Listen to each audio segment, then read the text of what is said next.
Lorsque le Seigneur fait pénétrer en nous de manière vivante quelque chose de son ordre céleste, que ce soit pour un commencement ou en vue d'un rétablissement, il le fait avec des preuves si évidentes que la chose procède de lui-même, que nous ne pouvons jamais l'oublier.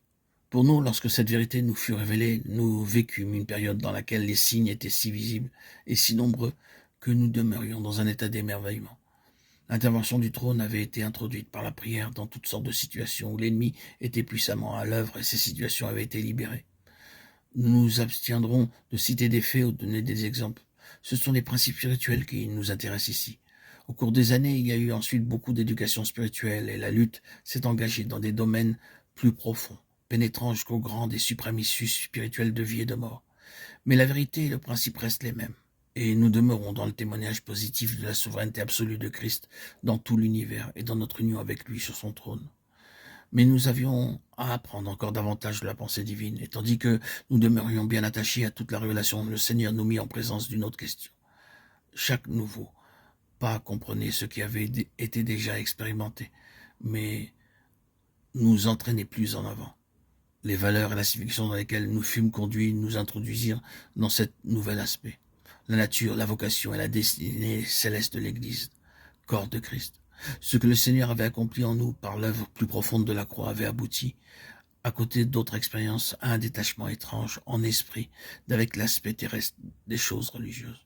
Nous fûmes élevés spirituellement au-dessus des formes et des systèmes, des titres, des désignations, des dénominations et des ordres du christianisme qui sont connus ici-bas parmi les hommes, et notre intérêt s'étendit à tous les saints sans distinction.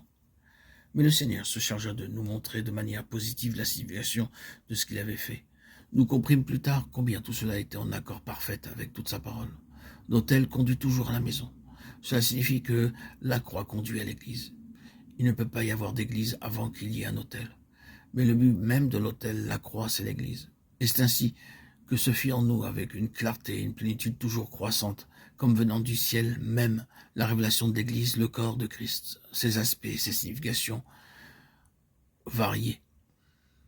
Il y a premièrement le fait que l'exaltation et le règne de Christ ne sont pas simplement des questions personnelles qui le concernent lui seul. Lorsqu'à la fin, Satan et ses armées seront bannis des lieux célestes et rejetés, cela sera accompli par l'Église en union avec Christ, sa tête souveraine. Et ce sera cette Église, la tête et les membres, qui prendra la place de ce royaume pour accomplir le dessein gouvernemental qui avait été usurpé par Satan et qu'il exerçait malignement dans l'univers de Dieu.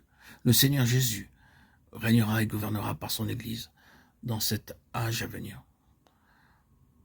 Plusieurs autres choses, comme faisant un tout avec ce vaste dessein, devinrent alors claires pour nous.